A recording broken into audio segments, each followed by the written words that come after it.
So let's get into it because there's a lot to discuss here after last week. I was saying it's completely over. Lion season's over in October, and uh, now we come out and win at home against the New York Giants. What does that mean to you? Well, I mean, it's nice to see. I never like losing, but honestly, unless we can compile back-to-back wins right now, I mean, the season's over. If you look at the NFC breakdown, the two wild card spots currently are teams that are 6-2. We are currently like 2.5 games behind. So like we have to pile win after win for the next like 4 or 5 weeks to be considered in the playoff hunt. So like, I mean, I want them to win, but we do have Chicago coming up. I still think Chicago's offense is ass. Like I've been saying, their defense is still phenomenal. I mean, we have Dallas coming up. You have a team like the Bucks, so it's like you never know with them. I mean, their offense is pretty deadly. So, anyways, great win. I think that if we can get a couple going back to back, then have some good hope. Yeah, I feel the same way. I feel like it's a good win. We need a couple more to even be like relevant again. In my mind, even so, to me, the season's still over. I mean, like, there's nothing that's changed from this win. I expected us to come out and win, but that doesn't really change much to me. Okay, so there's one thing I wanted to get into. So there was a big trade, this past week, and we didn't get to talk about it last week. So, so after our disappointing loss to the Vikings, and our season effectively being over, being 3-3-1, we were 2-3-1. Now we're 3-3-1. But yeah, so after that, we traded one of our best defensive players, one of the best keys to our secondary, and that's Quandre Diggs. So what do you think about that? And what do you think about what we got for him, which was like a 5th-round pick from the Seattle Seahawks in exchange for Diggs and a 7th-round pick for next year? Dude, so I really like Diggs. I mean, the dude hits hard. He plays hard. I mean, he's a hard worker, good in he's a good person in the community. Overall, great guy. But from a management perspective, I think it was decent, but I think they could have gotten more out of him if you were to trade. I mean, a 5th-round pick is crap for a starter in the NFL. And he's young, so it's not like he was like on the decline or anything. Like, I think the move was okay considering we still have Tavon Wilson. Tracy Walker is a huge up-and-coming star. You drafted Will Harris, so you have to have high value in him considering he's a 3rd pick. I think that it was shocking, Overall, I would have liked it if it was a higher pick. If it was a 3rd or higher, I would be okay with it. But overall, I think for a 5th-round pick, that's kind of crap. Let alone, it's mid-season. He's a locker room guy. The secondary loves him. Like, it made Slay mad, just completely mad. He was like, I don't care if I get traded, So it's like, that's kind of a locker room killer. You're killing the morale of the team. So I don't know. I don't think it was that great.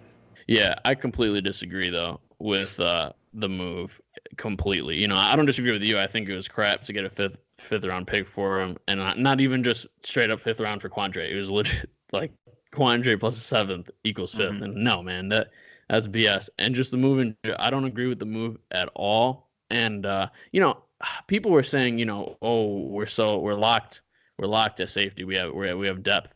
No, we don't really have depth. Yeah, we drafted Will Harris. We haven't seen that much of him. Tavon Wilson is clearly somebody that they wanted to improve upon, or they wouldn't have brought in Tracy Walker and Will Harris, And we had Andrew Adams that we let go of this offseason. That would have been a good pickup. And then we have Miles Killebrew, who they kind of like half converted into a linebacker, and then they really haven't had him in the safety spot at all. So I don't really understand the move at all. This guy was 2nd to Glover Quinn, and then Glover Quinn left, and this guy was supposed to fill in Glover Quinn's shoes, and that's what he seemed to be doing. And I just think I completely disagree with moving him at all, but then I also disagree at the time in which you moved him, because you're moving him after he had a string of bad games and an injury. So you're really moving him at his low point of his stock value, and I just hate that. Like, yeah. I didn't like that move at all. But okay, you know, all right. So we talked about Diggs. We talked about the win over the Giants. But let's get into the game, like what actually happened in the game. So. All right. One thing that I wanted to bring up that was a very good positive in my opinion is that our run defense significantly improved. Like we were able to hold Saquon Barkley. He ran 19 times, only had 64 yards. It's like that's really hard to do that against Saquon Barkley.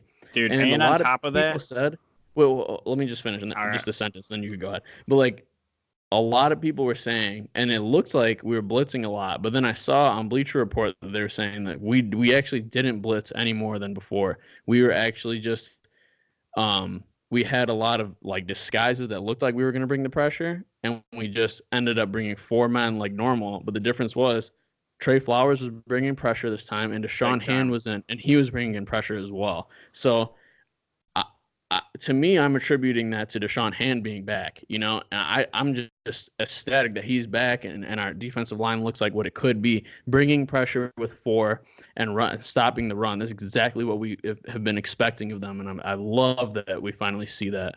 Yeah. Dude, so I just want to touch on that Saquon stat that you're saying, 19 rushes for like 64 yards. Imagine how many yards he would have ended up with if we tackled him on the first time we made contact. Because there was a lot of plays where we had him in the backfield for like a loss of 1 or like 0 gain, and he would break free because he's such a beast. So like, I mean, the fact that even after all that, he only was averaging like 3.5 yards a carry, like, dude, kudos to the Lions run D. Yeah. That was phenomenal. And also the pressures, like, dude, Trey Flowers got after it. He had 2 sacks. He had a tackle for loss. Jarrad Davis's pressures were phenomenal, dude. I mean, he was running over the lineman to get after him, like to get after Daniel Jones. Like, it was terrific, and it was nice to see. Did you see him completely run over Saquon Barkley? Dude, Davis? He trucked in between the lineman and Barkley, like, and went completely through to get. It was amazing. Dude, so I mean, overall, it's like that's what I've been saying, dude. You gotta bring the speed and like you gotta change it up, and that's what they did. You know, you brought in Davis, who's our quickest linebacker. And you had him bull rush, and look what happened. You collapsed the pocket. You caused pressures. You know, you disrupted momentum of everything. So I thought that was really good. Yeah, no, I completely agree. And yeah, like you said, our linebackers. See, our linebackers, they're not that good in coverage, right? So like a lot of people have been bringing up Christian Jones just not being able to perform. And it's like, well, this guy's an off-ball linebacker, and we're throwing him back in coverage a lot, man. Like, dude, I just think that's not his role, and we need a coverage linebacker. And I don't know why they don't put Jalen Reeves-Maybin in a little more, because I feel like he's a little faster and probably better. But I mean, like, what do I know? He's a good linebacker. I really like Reeves-Maybin, but he's also more of a run stopper as a linebacker. He's not the greatest in coverage, and he's gotten exposed in coverage before, and I think he's talented. If they gave him more opportunity, I think he could develop. But our coverage for our linebacker, like pass coverage, is crap. Like, it's really bad. Like, they get exposed almost every single game. Yeah. Okay, and another bright spot on our team in this game was obviously Matthew Stafford. He played one of the best games this season, if not the best. He did throw, there was 2 in the beginning of the game, first half of the game. Obviously, the interception was inexcusable. That was first of all a mistake. God.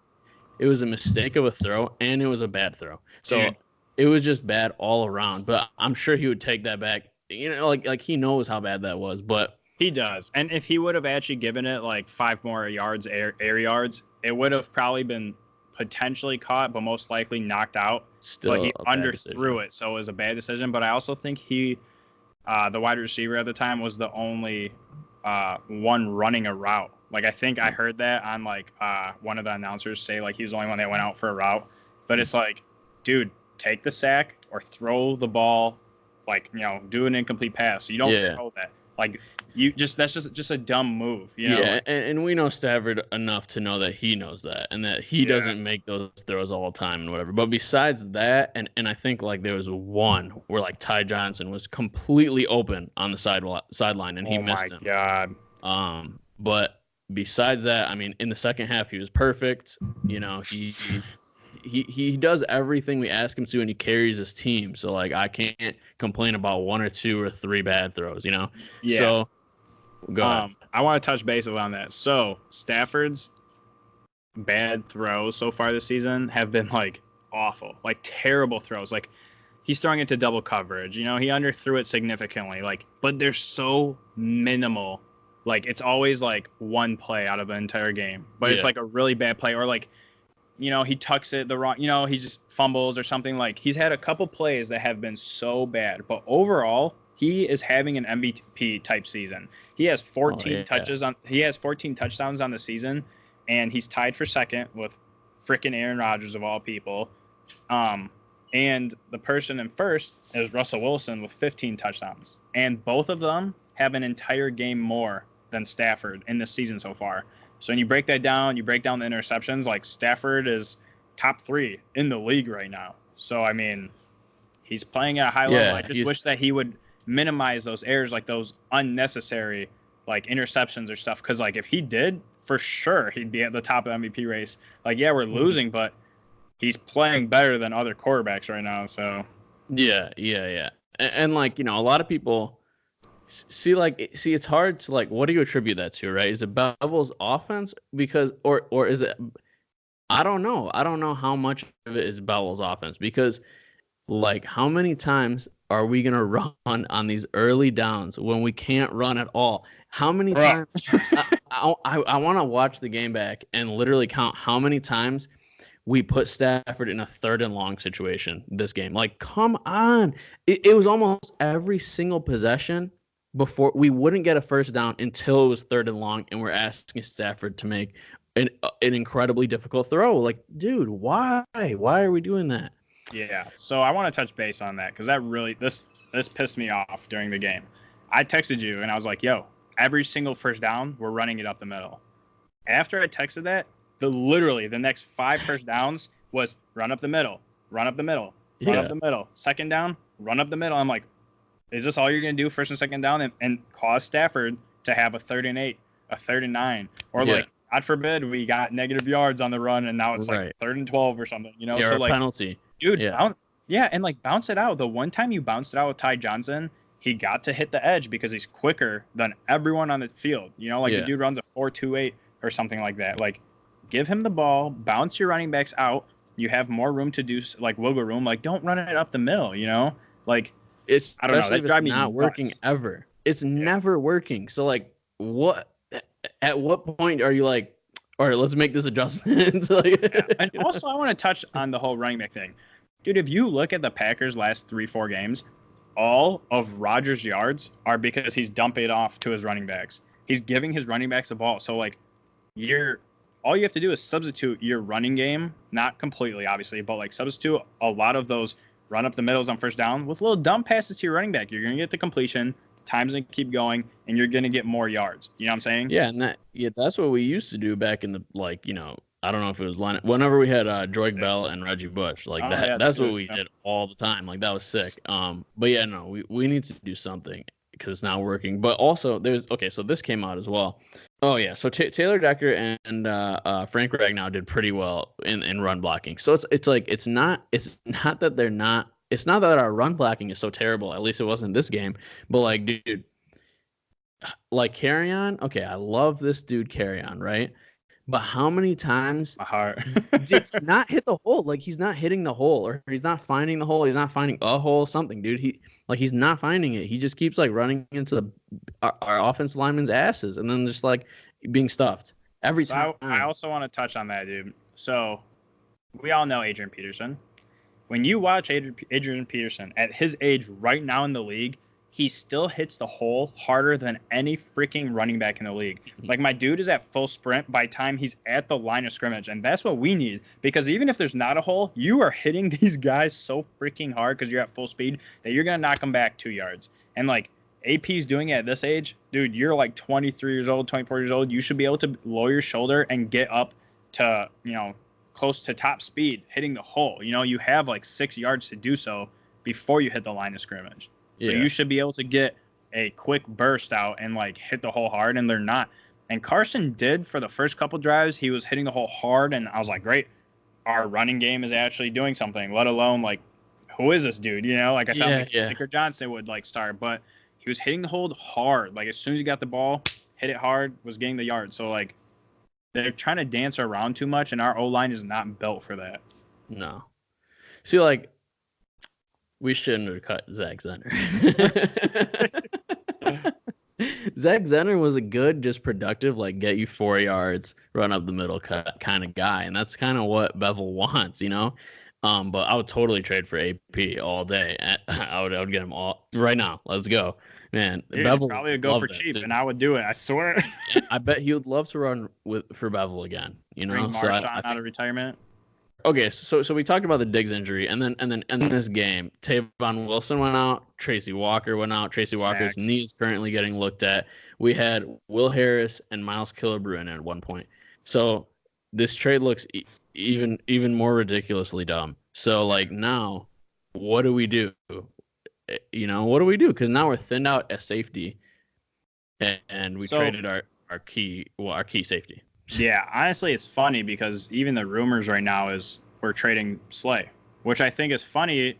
I mean, I'm not opposed to it, but I think it's funny because it's like our secondary is so banged up, and you're not bringing anyone in, and you're willing to part ways with another starter. And it's like, dude, unless you're bringing in a top tier like D end or something, like, you can't get rid of your entire starting team. You know what I'm saying? Like, you just, I don't know. There's no rumors that we're bringing anyone in. The only person that we were rumored to bring in was like Kenyon Drake and Melvin Gordon. So yeah, Melvin Gordon. So and I don't want Melvin Gordon. So it's been talked about that we're looking into getting Melvin Gordon after Kenyon Drake was taken by the Cardinals. Yeah, dude, I don't want Melvin Gordon because he's gonna. I mean, I don't think he's crap. It's just that he's going to cost a ton of money. He wants like $18 million a year. Are you kidding me? Like, that's not worth. A running back's never worth that. Huh?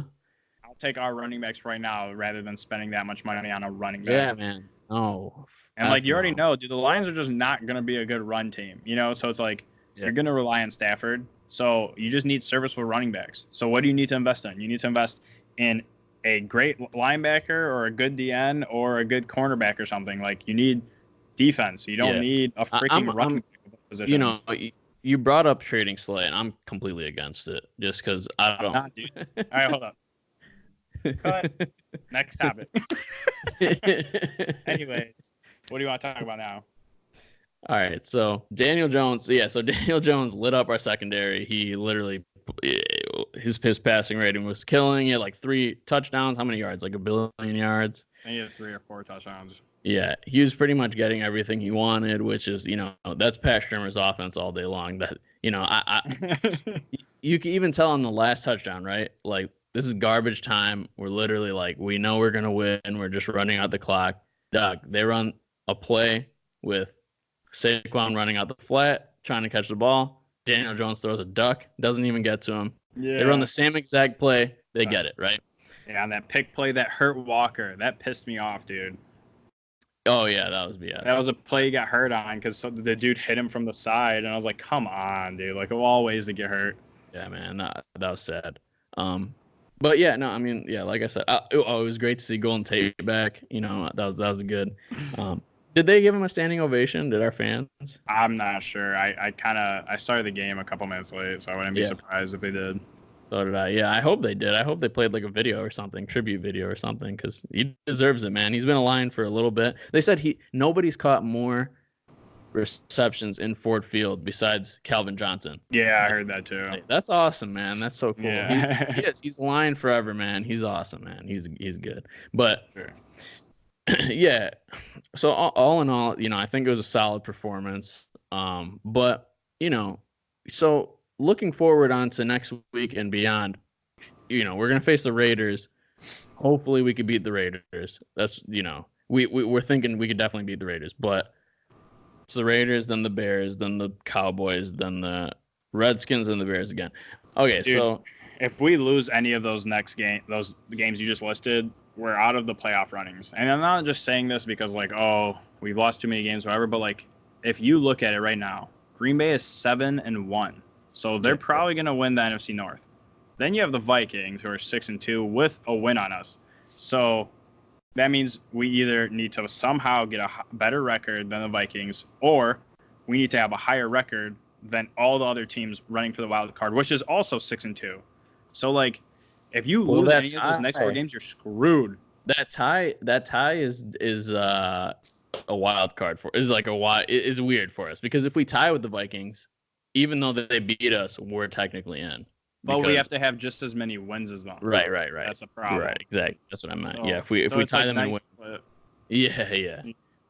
But honestly, it's better for us now, because if we would have won against the Vikings, then we'd be looking at the tie like, oh, tie is BS, because then we need like a whole nother. Yeah. So, but yeah, I am hopeful that they could beat the Raiders. It seems like one of those trap games. The Raiders, like, we should win. We should totally beat their ass. And then they're not as bad as people think, dude. Yeah, they're not as bad as people think. They hung with Green Bay for like 2.5 quarters. They beat the Bears, right? I'm pretty sure they beat the Bears. I think they did, yeah. Yeah, I mean, they're not playing bad, dude. The Raiders, like, yeah, they lost a couple games, but like one was to Green Bay, like we lost to Green Bay, and the others, I don't know. I mean, it could go either way, but they're playing tough, dude, and they've had some like starters go down and stuff, so it's like that's a throw-up game. Honestly, that's a 50-50 game right there. The Bears, I do think we should be able to beat the Bears both games, purely because their offense is horrific. So as long as our defense brings pressure and you just make Trubisky have to beat you, we're gonna kill them, because Stafford is putting up points against all defenses. Doesn't matter if you're the Vikings, the Packers, who everyone's raving about, about their defenses. Like, dude, if you put up 30 points, there's no way the Bears are gonna come and beat you. Yeah. So I think those 2 games should be easy, and then the Dallas game is just hard because it's Dallas. So. And the refs are always up Dallas's butt. Yeah. Just like the Packers. Like that Dallas game, they're not going to let us win that game. Watch. We've seen this play out before. It's going to come down to December 29th. We all know what's going on against Green Bay. They're going to play their backup quarterback, and Deshaun Kaiser is going to tear us. Matt Flynn is going to come back. Bro, still haunting me with his 5 touchdowns, 400 yards. Bro, we made that man's career. Dude, overall, though, Lions have a lot of potential. We still have a lot of things to work on. We could easily win, like, our next 6 games, because they're winnable games. It's just who's going to show up, and are you going to limit your penalties, dude? Penalties have been killing us, so you got to clean the game up. You got to try and stay healthy and just be aggressive. Yeah, and I hope this like locker room, drama just goes away. That's what I'm really praying for the most, because like the locker room is hurting after Diggs is gone. And if another thing about Slay leaving is that they always talk about this, he's cousins or like related to or like friends with from childhood. Tracy Walker and Justin Coleman. Like, it was already a big hit when Diggs had to go, and everybody came out and like said how terrible it was for the locker room. And just to see Slay go, man, it's gonna be so hard. Like, oh my gosh, I don't know, man. This was supposed to be like our unit, our family. Like, I can't believe they got rid of Diggs. But I mean, dude, it's a changing point right now. Like, our team is either gonna go up or it's gonna go down. I don't think it's gonna be like, oh, those were okay moves. Like, this stuff is either gonna bite us in the butt by the end of like the year, next year, or it's gonna pan out. The Diggs thing, you didn't really get crap for him, so I mean, that was whatever. But the Slay thing is gonna be huge. Whether you deal him, whether you don't deal him, what ends up happening. If he plays and you sign him to a contract, does he play well? Does he not play well? Like, it's gonna dictate a lot of our franchise for the next couple of years. So I hope whatever they do works out.